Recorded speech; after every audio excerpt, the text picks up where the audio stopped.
করবো?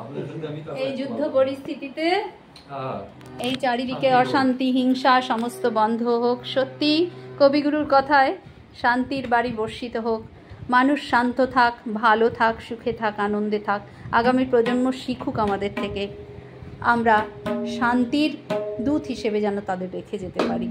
আজকে এই কবিগুরুর জন্মদিনে আমাদের শ্রদ্ধাঞ্জলির মধ্যে এটি অন্যতম প্রধান নিবেদন সকলের কাছে।